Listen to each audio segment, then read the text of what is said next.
This is Daniel Lanois, everyone. Hey, everybody.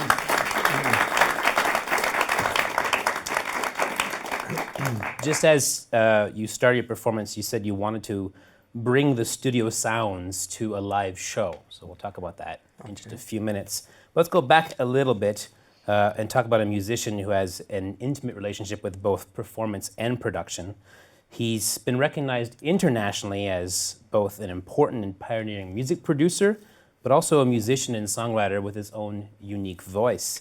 He was born in Quebec, raised in Ontario, and at the age of 17, Lanois and his brother Bob started recording the work of other artists in their mother's basement, built a studio, the Grant Avenue studio, is that correct? Is that right? Well, in my mother's house, that was before Grant Avenue. Right. So that started in the early 70s. And then we switched to Grant Avenue in Hamilton. In Hamilton. About 70. I got 76 here. Okay, 76. Is that about right? And that's when you were discovered by, I think, you made friends with Brian Eno, is that correct? That's correct, yes. Yeah, and life changed after that. As collaborators, Brian Eno and Daniel produced a few albums, including The Unforgettable Fire, small band called U2, also a small album called The Joshua Tree in 1987.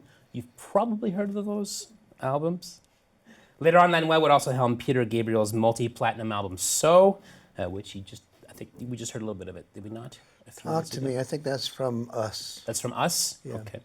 And then was sought out by the likes of Bob Dylan, Neil Young, Emmylou Harris, Robbie Robertson, Willie Nelson, the Neville Brothers, and so many others. But music, that's just the music production side of his whole life. He's a critically acclaimed recording artist. He's made 8 solo albums, composed music for films, right? Bird, Dune, Sling Blade. Yep. Got a few awards, Grammys, Junos, the Governor General's Award for Lifetime Artistic Achievement. That was last year, Yeah, last year. I think. And how was the garden party? That was beautiful. It was full of beautiful girls. I think one of them's here tonight. But he's been experimenting with music his whole life, something he continues to do now. Formed a new band in 2010, Black Dub, performed experimental music at Toronto's Nuit Blanche just months after a motorcycle accident in 2012, and is once again reinventing himself with a new album coming out in October called Flesh and Machine, which is an an electronic heavy album, right? Something. Yes, it's very representative of the work that I do in the studio. Yeah. I put countless hours of experimentation and sound manipulation, and it's well represented on this record. And so with that record, you're heading into a lot of heavy digital territory. But let's go back to way back at the beginning of the early years, and I want to just call out this box over here. We talked about it earlier. Yeah. This is an old, I think, Studer 8-track recording device, analog tape.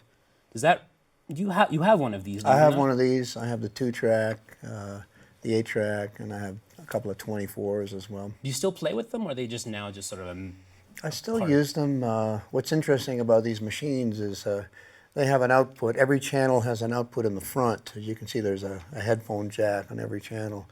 So you can just go up to the machine and stick a pair of headphones in and check an individual sound without bothering anybody in the room. So, and that's a fairly high-grade Swiss output amplifier there. So you could jack out of that and go into a self-powered speaker and hear the sound from that channel. And I've flirted with the idea of having 24 self-powered speakers in a room like this, where you come out of the front of every channel to the 24 speakers, and then you balance them right on the speaker, and that becomes the sound in the room that you record onto a 2-track, and that becomes a way of mixing. Wow.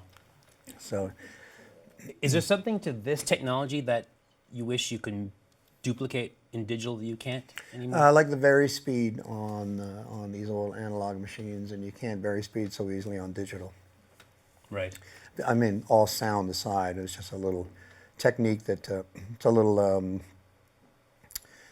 function that I always loved about analog tape, and you can quickly access vary speed, but vary speed in digital is a whole other thing. It's quite complex. Did you miss the days though of recording and then standing in like 2 feet of tape trying to find the take and cut another take together? it was a nice way to edit at the time. I loved it, and I got really good at it. And Kept you up all night, though, didn't I don't it? know if I miss it particularly. What's better about digital is it's very easy to make copies of multi-tracks. Okay. You know, you just press copy and enter, and you got a copy. Back in the day, you'd have to bring in a second machine and line it all up and make transfers and do some intercutting to make sure that the sounds and the levels were identical, so you can get a big change of sound at your edit point. So it's a nice thing about the digital. You mentioned back in the day. Back in the day when you and your brother first built the studio, I saw a photo. It was kind of put together however you could. You added extra buttons so it could record to a 6-track at the same time or something like that. Is that about right? Yeah, we had a 4-track. It was a TIAC 4-track, really great machine. It was a 1/2-inch 4-track. And the way we did is fill up the 4 tracks, and then for the more legato information like strings or background vocals, we could transfer those sounds to a freewheel 2-track. And then come mixing time, we'd line up the 2 tapes together with a chalk mark, and then one button that turned both machines on at the same time. So it's kind of like just push the button, and then you hope that it all stays enough in sync to finish a mix. And you know, with background vocals and strings, it wasn't. You might be a little off, and it wouldn't matter so much. So it was kind of a way of getting 2 extra tracks out of a 4-track. When you and your brother started out doing this, what was the appeal? The creation of the music or the engineering of the sound that drew you into it first? Well, I started out as a musician first, but pretty much running in tandem. I had recording equipment of sorts all along.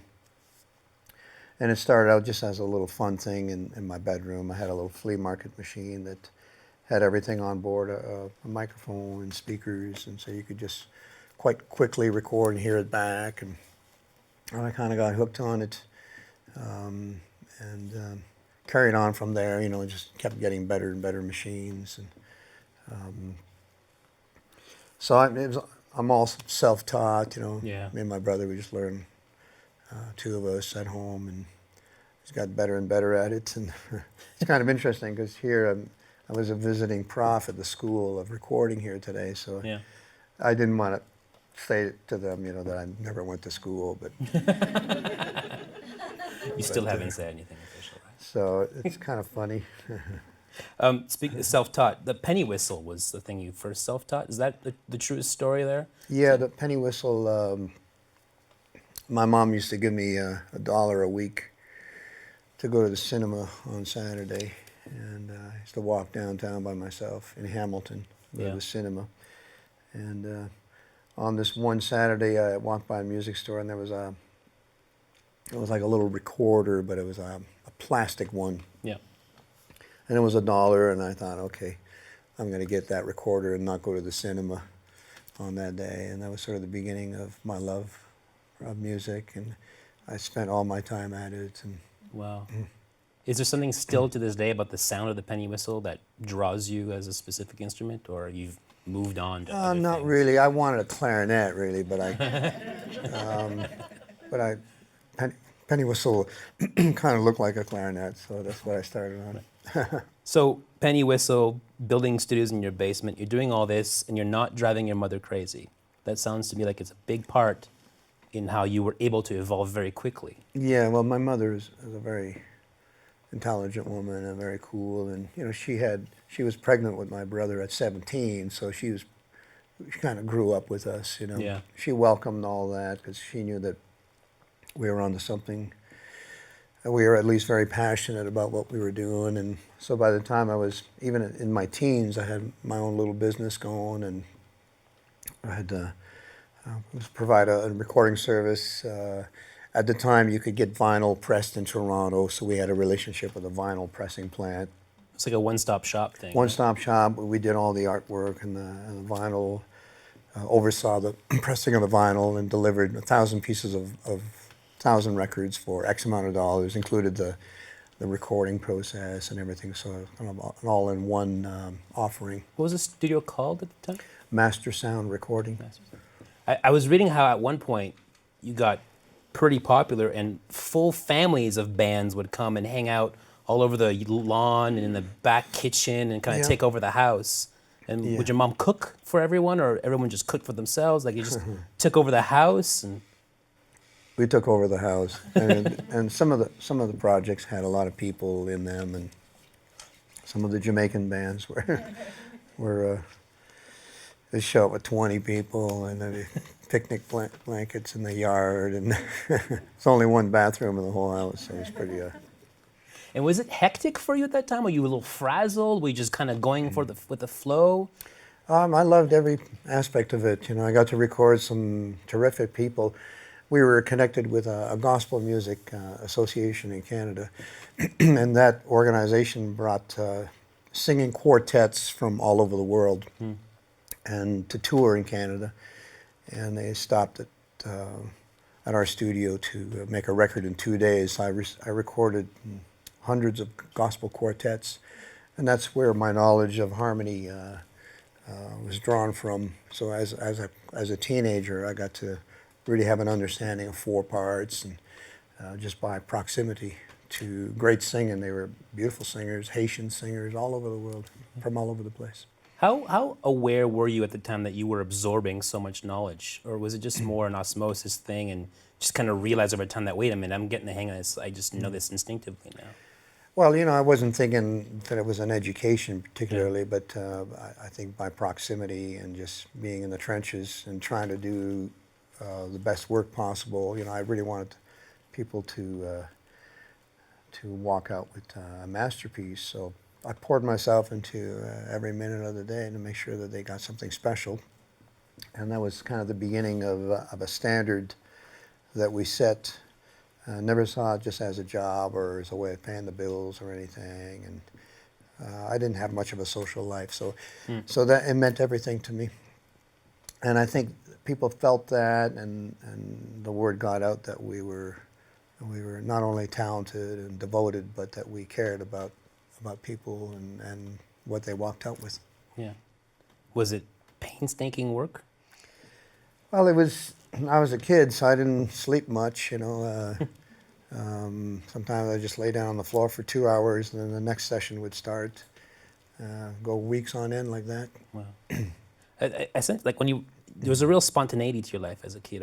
As a teen, I was reading about how you picked up and would hitchhike across the states or grab some motorcycles and you and Bob would drive down to Florida. Is that spontaneity still something that carries through your whole life? Well, we were very brave as a family. You know, my mom, we didn't grow up with my dad, so my mother was a hairdresser with 4 kids. So we were on our own a lot of the time, and we didn't have much money. So we certainly, as a young boy, you certainly feel a struggling mother. So, you know, it was not about to be any cash thrown at me. So I made sure that I started making my own and make sure that I could look after the house. And so I could never afford to come to a beautiful school like this or have any kind of thoughts like that. So we just got right into it and decided, okay, this is it. I made a decision that I would not would not further my education by school, that I would further my education by experience. And that I already knew that I knew more than my music teachers in high school. You know, they were nice people and everything, but I mean, it's not a point of braggartry of about one's talent, but I knew that I was more talented than the people that were teaching me. Wow, yeah. Were you relatively young too when the pedal steel guitar came into your life as well, did it not? Well, slide guitar is the first instrument that I played formally. Okay. I took some lessons when I was about 10, I started. And I used to walk downtown for my music lesson once a week, and that was the beginning of my love for the slide guitar. And then eventually I got an electric one and my pedal steel. I still have it with me. The same one? Same one. And what's interesting about an instrument like that has nothing to do with modern technology, because it's like playing a violin. You know, you can't just plug it in and have it do everything for you. You really have to have an understanding of pitch and and technique, and so the slide guitar is the same thing. You really have to work at it every day. So it's a nice reminder that come what may with technology, that certain things just never change. A piano's a piano, and a steel guitar is a steel guitar. Brian Eno shows up. He hears about you. He comes and checks you out. You guys become friends. Yeah. What was it? I mean, he's an ambient music composer. What was it about what he was doing that captured your imagination, made you want to pursue that route now? How did that transition manifest itself in you? When Brian Eno came into my life, he was very specific about his direction. And he brought some piano recordings in by a great piano player named Harold Budd. The piano recordings were done already in New York, so when he turned up, we transferred those recordings to my multi-track, and then we proceeded to process them and turn them into a more atmospheric mixture.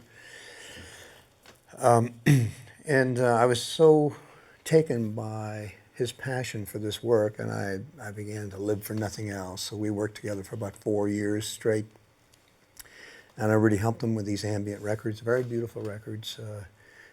One called The Pearl, another one called The Plateau of Mirror. To this day, I love those records. Yeah.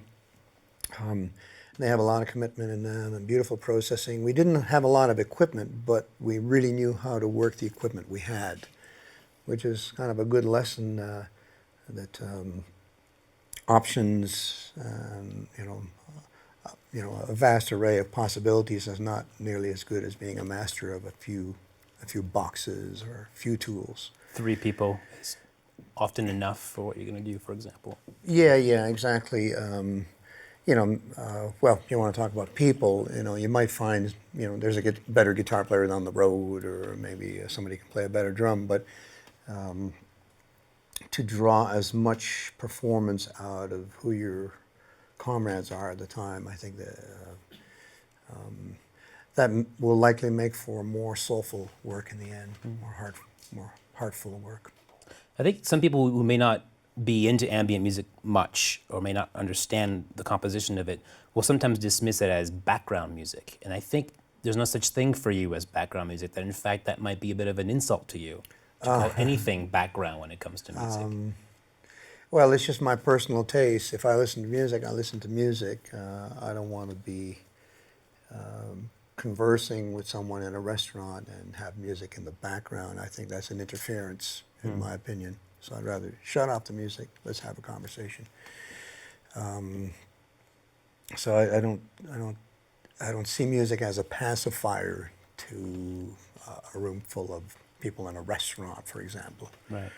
I'd rather they just shut it off and admit that people are trying to converse and maybe get lucky on the night and whatever they're there for, and let it be known. Let it be known. I mean, if you're dancing or something, then turn up the music, But I don't like music as a pacifier.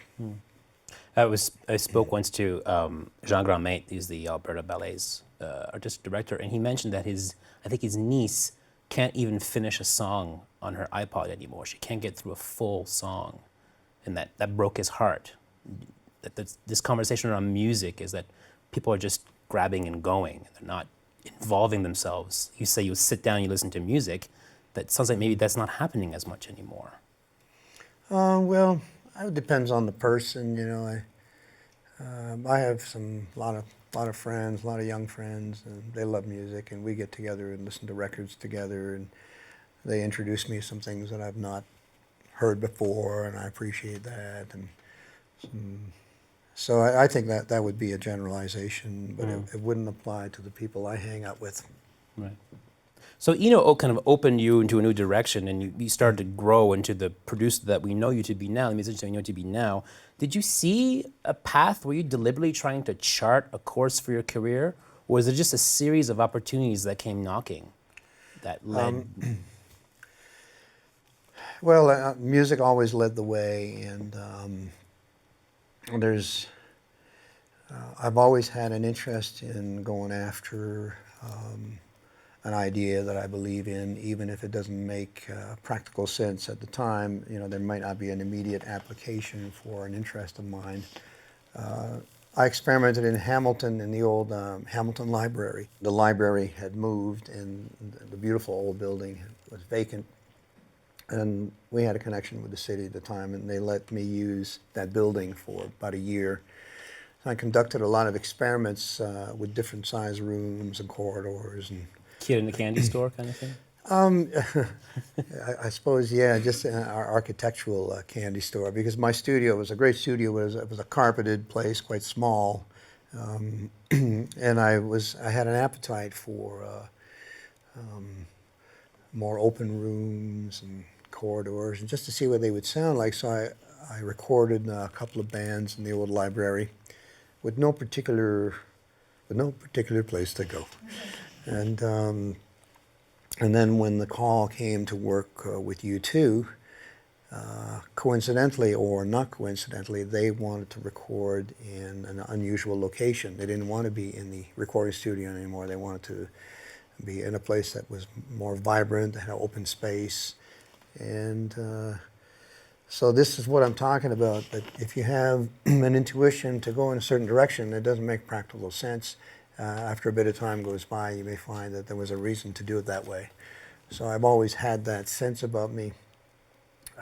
So I was able to arrive in Ireland, and I had experience with working in the old library, so I was a step ahead. And was it a castle? It was a castle. How was that architecturally? Well, the castle had an amazing, beautiful, spacious ballroom, and we thought we were going to make the record in the ballroom, and we started there, but it was a little too reverberant for some of the tracks. Were more rock tracks, where that long a decay in sound would get in the way of the beat. You're talking about the first album that you worked on here? Or is this... Yeah, The Unforgettable Fire with U2.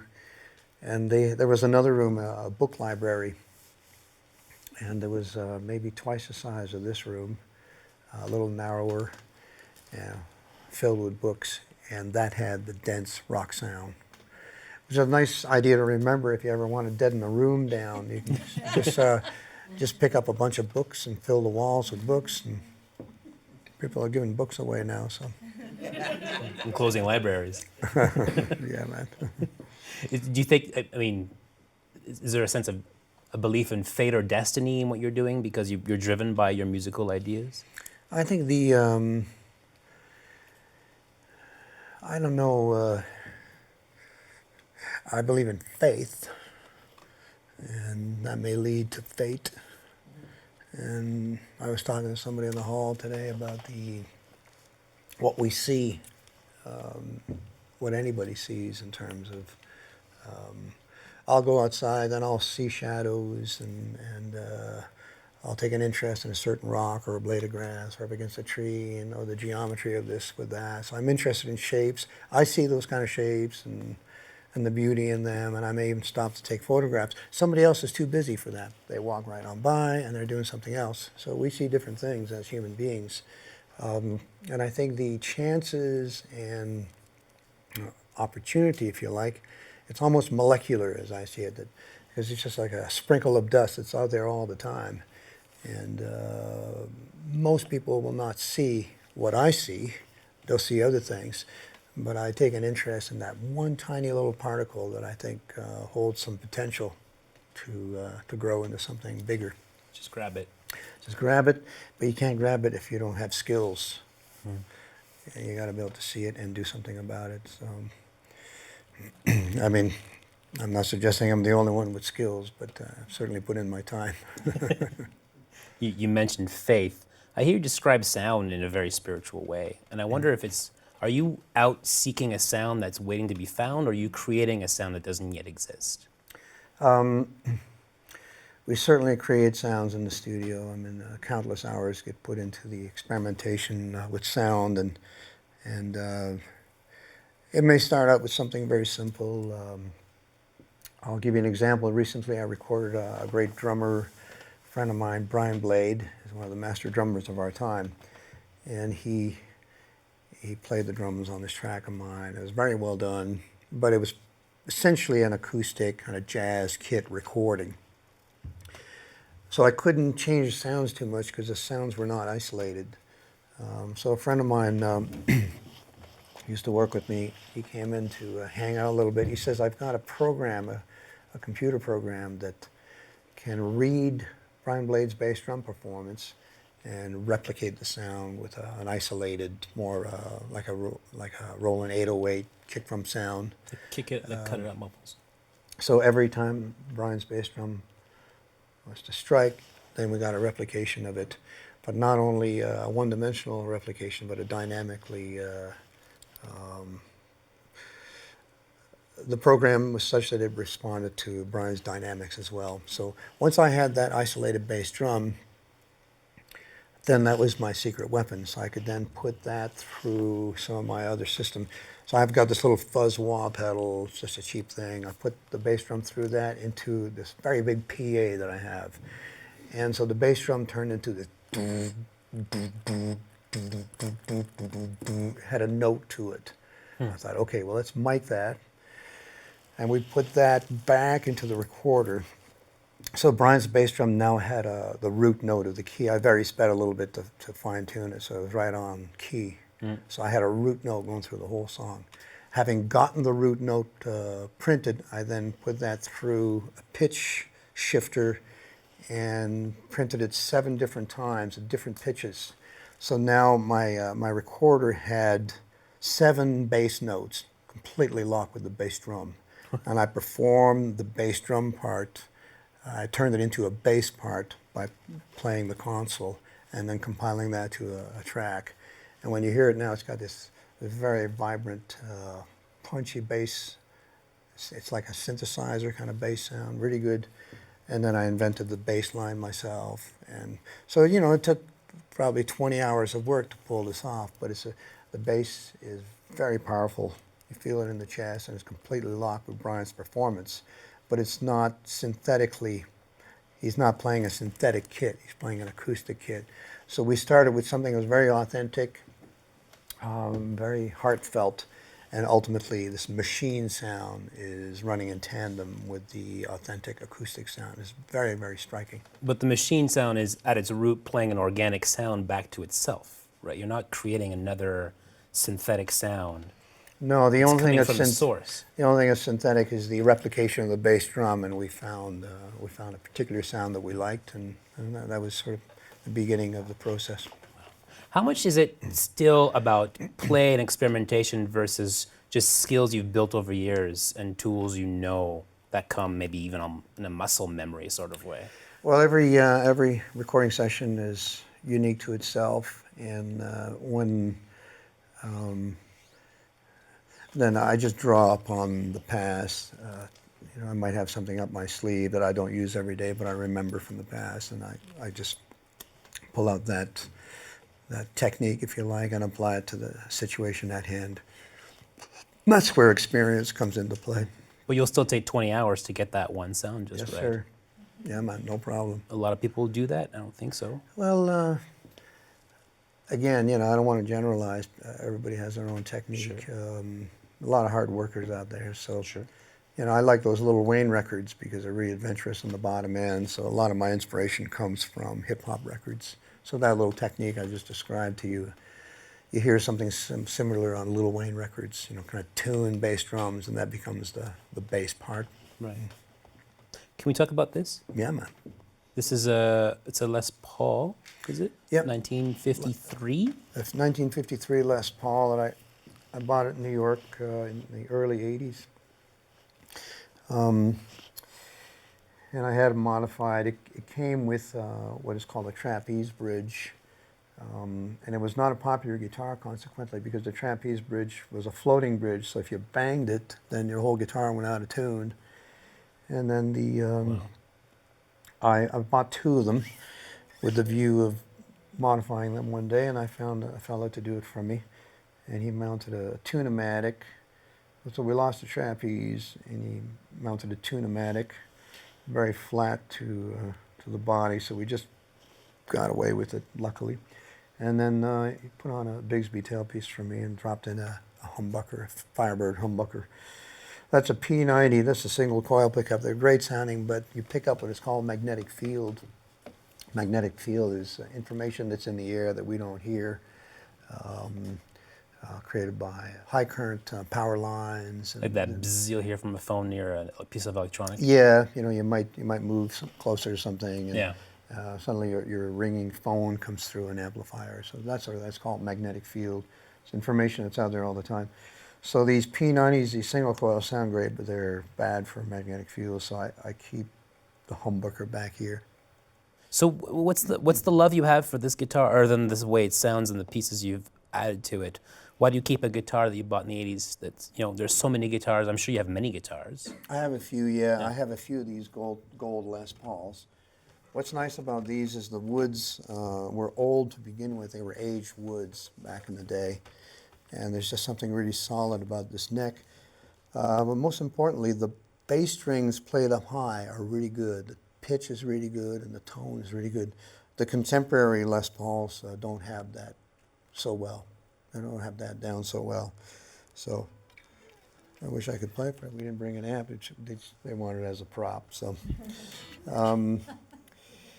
yeah, I think it's a little bit like very old acoustic instruments that maybe have a warmer sound because they've been played and the woods are old and they're just settled in and you get you can buy a brand new Martin or Gibson and it might sound brighter, but it may not have the same amount of depth in the bottom and the low mids. Right. So this has a really good low mid range.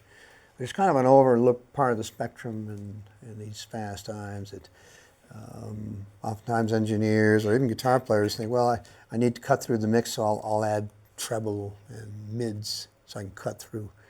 But I work the other way. I prefer to enhance the low mid frequencies, like from 100 to 300 hertz or even up to 500 hertz.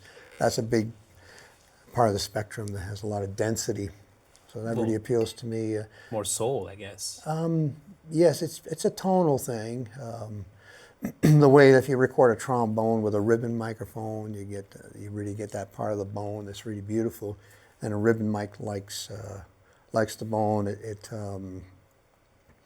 kind to low, mid, and bottom frequencies that I just spoke of. So, and vocal sounds are like that. If you listen to vocal sounds from the 50s, Nat King Cole, or even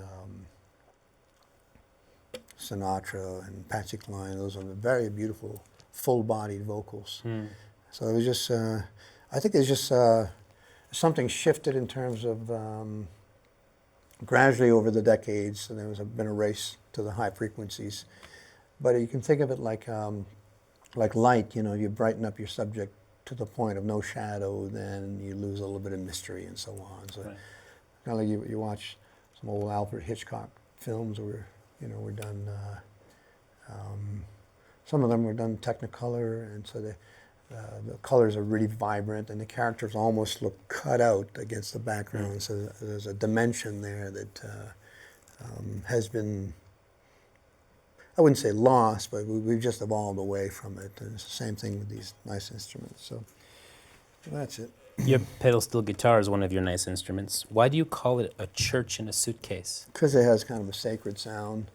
I play it in such a way that it's more hymn-like in result. So I'm not a fast picker. I play slower and more liquid and more melodic.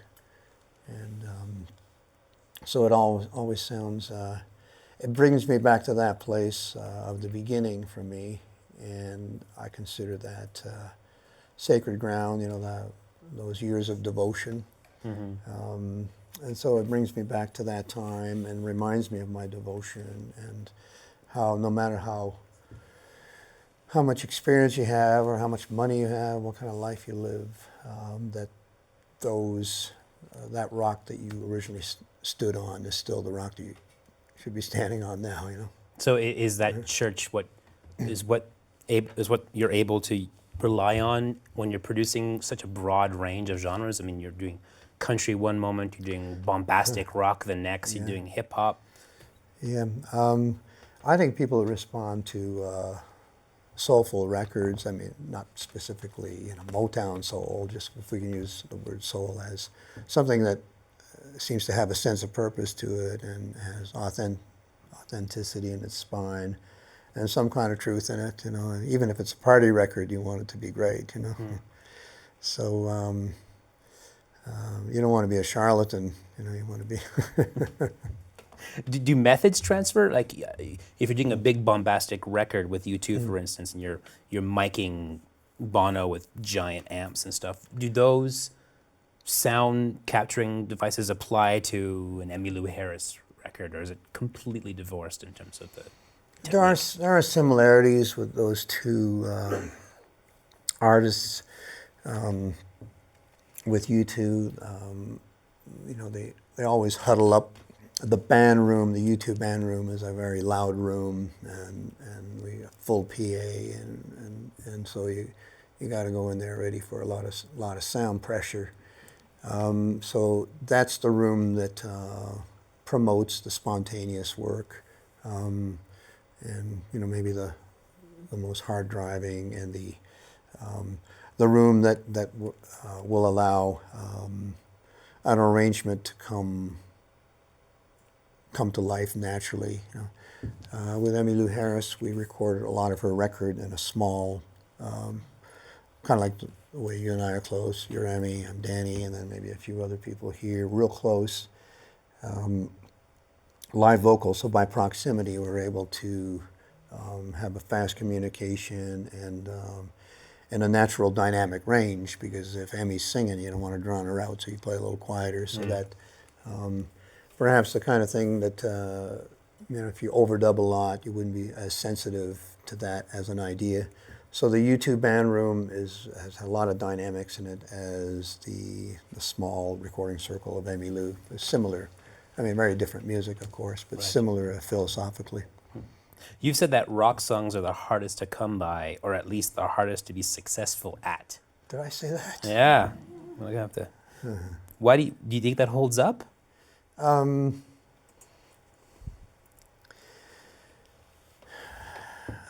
can't remember under what circumstance I said that. I might have been reiterating someone else's point.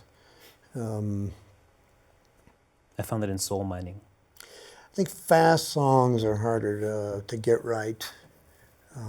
Moodier things are a little easier for me to come by. Can you tell when you're producing a song what's going to be a hit, what's not going to be a hit? Do you even care? Is there a point in the process where you do kind of allow caring for it to materialize? Well, we never go in with those thoughts in mind, because you don't want to be driven by the wrong values, so it's good to go in and with an open mind and with the hopes of bumping into something that has the potential to become a popular song. But there's no doubt about it. When something comes along that says, I want to be a popular song, then you pay attention to it and make sure that the arrangement is such that it maximizes itself, so that you don't have too long an intro, or you don't fatigue the listeners by too much of one thing and not enough of another. So at the back end of the production, you start thinking that way then? Maybe midway, if something like Peter Gabriel's Sledgehammer, that was #1 hit all over the world. Yeah. And it was a very long thing. It was must have been 8 minutes long. And the organized part of the song was the organized part of the song, and then the beatbox that we ran just kept going forever at the end, and that's the part that people started jamming on. Having done the organized part, they just kind of kept going and started having fun at the end, and then it went into an ad-lib section from Peter, and he came up with some amazing things, kick the habit, shed the skin, this is the new stuff. I go dancing and show for me, and I'll show for you. Wow, this incredible performance, because he said, okay, the song's over, now we're gonna have fun. And I decided then, once I heard the end, then I thought that's really special. So I took all the best parts of that and compiled the vocal in such a way that he could, because a lot of it was non-lyric. It was, just kind of Gabrielese, as we call it. Yeah. So I shortened the front part of the song to include more of the back. And then I said to Peter, this is really special. Could you do some writing to put lyric to the ad-libs? And so that end part is really significant to the success of that song as a commercial song. Yeah. So it would have been a mistake to just lop that off and say, well, that's not the plan. We want to stay with the organized part in the front. So we were smart enough to regard the ad-libs as something special and soulful. So we put a lot of work into that portion of it and had it be part of the ultimate arrangement. So it was a very condensed pop song, but we kept the most vibrant part and made it and included it after. Sort of it's kind of like an architect, might lay out a whole thing and then do a quick drawing of something else, and the quick drawing might be better than the big plan. So you just go with it. Yeah, so that's an example of way to work. U2's Beautiful Day was like that too. Big long jam at the end, and then just on and off chance, Bono went into, and it's a beautiful day, let's not let it get away. Okay, let's go for dinner. Wow. And then there's something special about that. And so because we were operating metronomically, I was able to take that part and stick it in a few other spots within the organized part of the plan. Similar idea to the Sledgehammer, and just drop that in a few spots, and that became the chorus. Wow. So just as an example of what I call spotting, something may come along that is significant but not part of the plan, so you spot it and you keep track of it, and then you bring it to people's attention and chop it together, and maybe that might become the pop song. So you're mentioning on stage that you want to bring the studio sound to the live stage. Are you sick of being in the studio? Do you want to walk away from that for a little while? No, I'll always love the laboratory. I just find that my sounds get more adventurous on stage. We had a little show here last night, and I even surprised myself at some of the guitar sounds that I came up with, and I don't come up with those in the studio. Huh. Because I'm too, like anybody, I'm just, you don't want to be interrupted by something that's outside of your plan, but on the stage, I find that my sounds go a little wilder and more experimental, and so I want to make sure that I provide myself with that energy and those chances of reaching new level of sonic. So that's it. That's my new slogan. We're bringing the studio to the stage. Is that anything to do with the name Flesh and Machine then? Is just that marriage of the two on stage? Flesh and Machine is something I've operated by all my life. I use it all. I've been using it for years. That you walk that line, obviously technology on one side and flesh, hand-played things on the other, and then the two worlds have to live together. Can't make a record without recording equipment. So, right. But I'm finding I found a new way of the two blending together now, and I've gone as far as blending. I have a track on my new record. We did the show last night called Sioux Lookout, and I see it as a contemporary native cry, indigenous people's cry, because I mixed the sound of animals with human sounds, and there's something very powerful about it, because the native philosophy is you got to be living in harmony with your relatives, and the relatives are animals, and so you don't want to just destroy everything in your path, because then you won't have anything to eat. So you find that balance. So so this is a very, very powerful piece of music that is probably the opposite of a pop song. Yeah. But it has a lot of spirit in it. And depth. It's very, very layered, right? It's very layered. Do you even know how many layers are in there? Well, Not as many as you'd think. You know, I put a lot of time into my what I call my dubs. They're just really samples of vocals and all familiar instruments. There's no synthesizers or anything. I just use samples, and then if I get lucky with one, then I print it, and then I'll experiment a little more. If I find another good one, I print it. And I just keep piling them up until I have a one track from beginning to end, the end that has special moments in it of sampling. Sometimes I drop an octave, sometimes I go up an octave, I can pitch shift them, and then I'll do a second track, and sometimes I can get the one speaking to the other, and it gets very abstract and kind of fascinating, because there's sounds that nobody has ever heard before. Right. Including yourself? Including myself, and so they're not sounds that are made. You couldn't pinpoint them as being, oh yeah, well that's a cello or that's a drum. Yeah. So the abstract aspect of it appeals to me because I want to keep innovating and I want to keep looking for the future of music. Future comes up a lot for you. Musicians all look at the future is the way you look at it. Well, you know, for the first time, you know, up until the 60s, we were never referential in our work. Everything was new. And then when we got into the 70s, people maybe started looking back on it. Then 80s and 90s, and now people, oh yeah, we want that 80s sound, or we want the 70s sound. Or we want that pop star sound. Yeah, I don't know. You guys know what I'm talking about. You hear something, it's, oh yeah, that kind of sounds like the old song I heard. That's okay. I don't like referential ways of working, so it doesn't interest me to go back to the past to do something that I did before or anyone else did. So I've got an eye to the future. So I'm going to keep operating by that.